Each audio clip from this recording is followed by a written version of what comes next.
एक बार एक गांव में मुरली नाम का सेठ रहता था। वो बहुत अमीर था। पैसा, बंगला, गाड़ी, सब कुछ था उसके पास। और इतना धन होने की वजह से वो काफी घमंडी भी हो गया था। अपने पैसों पर उसे बहुत गुरूर था।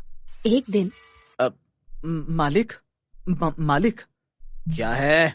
क्यों चिल्ला रहा है इस तरह? मालिक, मेरी पत्नी की तबीयत कुछ दिनों से बहुत खराब है। उसे शहर ले जाकर दिखवाना चाहता हूँ। हाँ तो मैं क्या करूं? मैं लेके जाऊंगा तेरी पत्नी को? नहीं मालिक, आप बस अगर थोड़े पैसे दे देते तो भला होता। अच्छा, तुझे क्या लगता है ये धन दौलत मैंने तुम जैसों के लिए कमाई है? हाँ, माफी मालिक, पर मैंने ऐसा तो नहीं कहा मालिक। मेरे पास जो कुछ था वो सब मैंने बेच दिया है। अब और पैसे कहाँ से लाऊं? इससे मुझे क्या? चोरी डकैती कर, जो करना है वो कर। अब निकल जा यहाँ से। मालिक, मालिक ऐसा मत कहिए। मेरी पत्नी को शहर ले जाकर उसका इलाज कैसे करवाऊंगा? दया करे मालिक, दया करे। तू ऐसे नहीं मानेगा, रुक। मालिक, मालिक ऐसा मत करो। मेरी पत्नी की जिंदगी अब आपके हाथों में ही है। प्लीज मालिक, प्लीज। सिपाहियों, बाहर करो इसे। मुरली के आदेश देते ही सिपाही नौकर को पकड़कर बाहर ले जाते हैं। थका हारा वो निराश होकर लौट जाता है। तब मुरली अपने सभी सेवकों को बुलाकर उन्हें बताता है, सब लोग सुनो, कल मेरे जन्मदिन पर कई अमीर मित्र आएंगे जिनकी खातिरदारी में कोई कमी नहीं होनी चाहिए।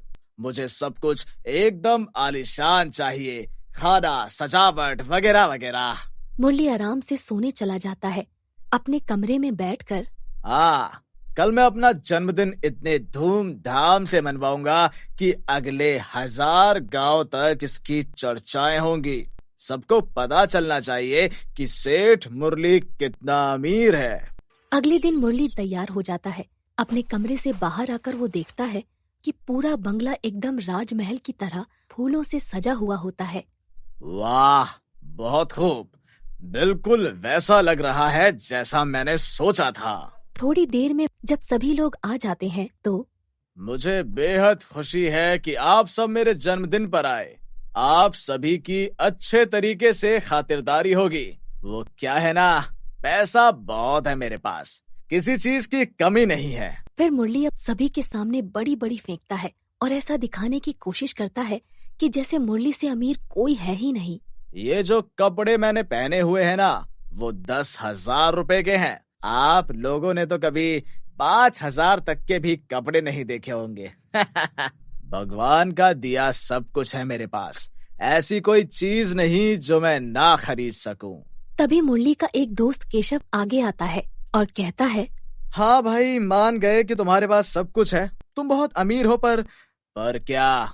बोलो। तुम जैसे महान आदमी के पास दुनिया की सबसे अनमोल चीज है ही नहीं। उसके बिना तो तुम्हारी ये धन दौलत अधूरी है। मतलब तुम किसकी बात कर रहे हो? गाड़ी, बंगला, पैसा, नौकर चाकर, सब कुछ तो है मेरे पास।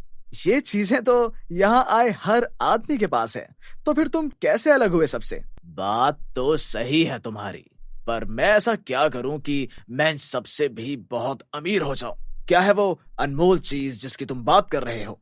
मैं बात कर रहा हूँ चांद की। पूरे आकाश में चमकता हुआ चांद अगर तुम्हारे पास आ जाए तो तुम हम सबसे ही नहीं बल्कि इस दुनिया के सभी लोगों से अलग हो जाओगे।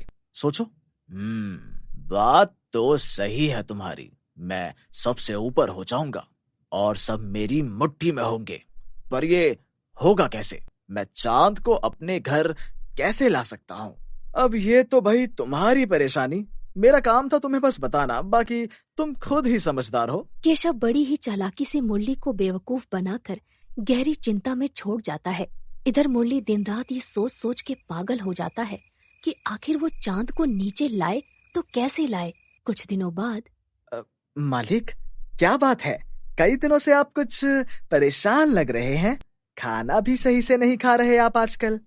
क्या बताऊं, अब दिन रात यही सोचता रहता हूं कि किस तरह चांद को नीचे लाऊं। कुछ समझ नहीं आ रहा। क्या मालिक, आप भी कहा केशव जी के कहे में आ गए? ऐसे थोड़ी होता है। वो तो बस आपको बेवकूफ बना रहे हैं। वो मुझे बेवकूफ बना रहा है या तुम? वैसे भी मैंने तुमसे राय नहीं मांगी। चुपचाप यहाँ से चले जाओ। नौकर उसे समझाने की कोशिश करता है पर वो उसकी एक नहीं सुनता। मुरली खूब पैसे लगाकर कई बुद्धिमान लोगों को बुलाकर उनसे सलाह लेता है। सभी उसे यही समझाते हैं कि ऐसा मुमकिन ही नहीं है, पर मुरली ये मानने को तैयार ही नहीं था। बहुत हो गया, अब मैं किसी की सलाह नहीं लूंगा, जो करना है मैं खुद ही करूंगा। रात को खाना खाने के बाद वो बाहर सैर करने निकलता है। चलते चलते वो काफी दूर निकल जाता है। तभी अरे ये कहाँ गया मैं, ये जगह कौन सी है? मुरली आसपास घूमकर देखता है तो उसे सामने एक बोतल दिखाई देती है। अरे ये क्या है? मुरली पास जाकर उसे देखता है और कहता है, वाह, ये बोतल तो बड़ी अजीब सी दिख रही है। ऐसी बोतल तो मेरे बंगले में होनी चाहिए। क्या पता इसके कुछ अच्छे दाम मिल जाएं।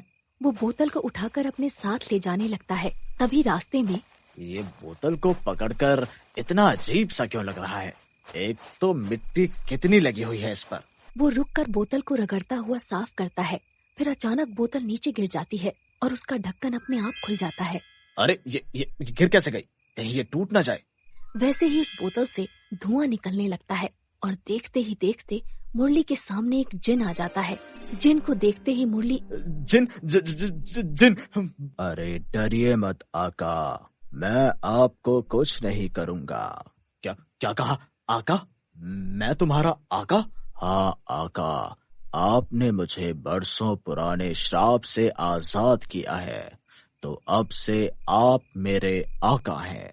मैं आपकी हर इच्छा पूरी करूंगा। तुम मजाक तो नहीं कर रहे ना?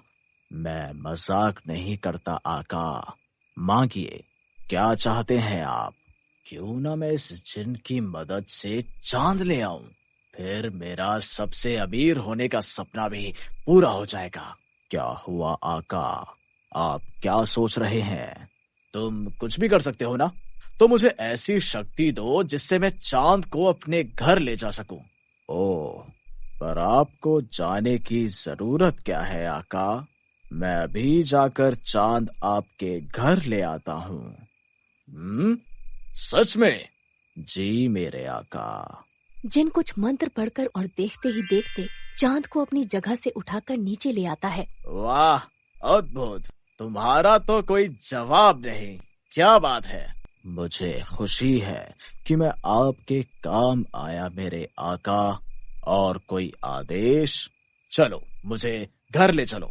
जिन बंगले की ओर ले चलता है। अगले दिन मुरली सबको चांद दिखाता है, जिससे सभी हैरान हो जाते हैं। केशव को तो यकीन ही नहीं होता, क्योंकि उसने तो बस मजाक मजाक में कहा था। अब 3 दिन बीत जाते हैं।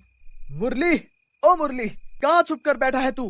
तेरी इतनी हिम्मत, तू मुझे मेरे नाम से बुलाएगा? हाँ, तू इसी के लायक है। बोला था तुझे, मेरी पत्नी बीमार है, उसे बचाने के लिए कुछ पैसे दे दे, पर नहीं, तूने नहीं दिए। हाँ, नहीं दिए। बोल, क्या कर लेगा तू?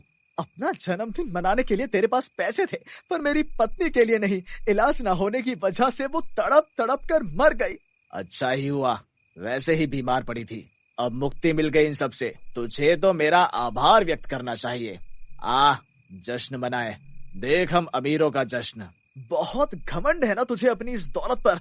तो जा, मैं तुझे श्राप देता हूँ कि तेरी सारी दौलत खत्म हो जाए। और श्राप के कारण मुरली की सारी दौलत और बंगला गायब हो जाते हैं और उसके कपड़े भी फटे पुराने हो जाते हैं। नहीं नहीं, ये क्या हो गया? जिन, कहाँ हो तुम? कहिए आका, क्या हुआ? मुरली जिन को सारा किस्सा सुनाता है। तुम मेरा सब कुछ मुझे वापस दिला दो। माफी आका, मैं ये नहीं कर सकता।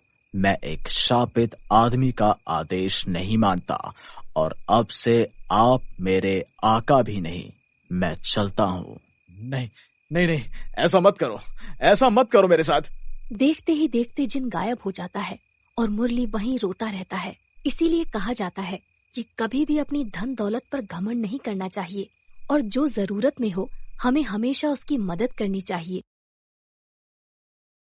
अगर आपको हमारी यह कहानी पसंद आई हो तो हमारे चैनल को सब्सक्राइब करें और घंटी के बटन को ऑन कर लें, ताकि आने वाली अच्छी वीडियो आप तक पहुंच सके।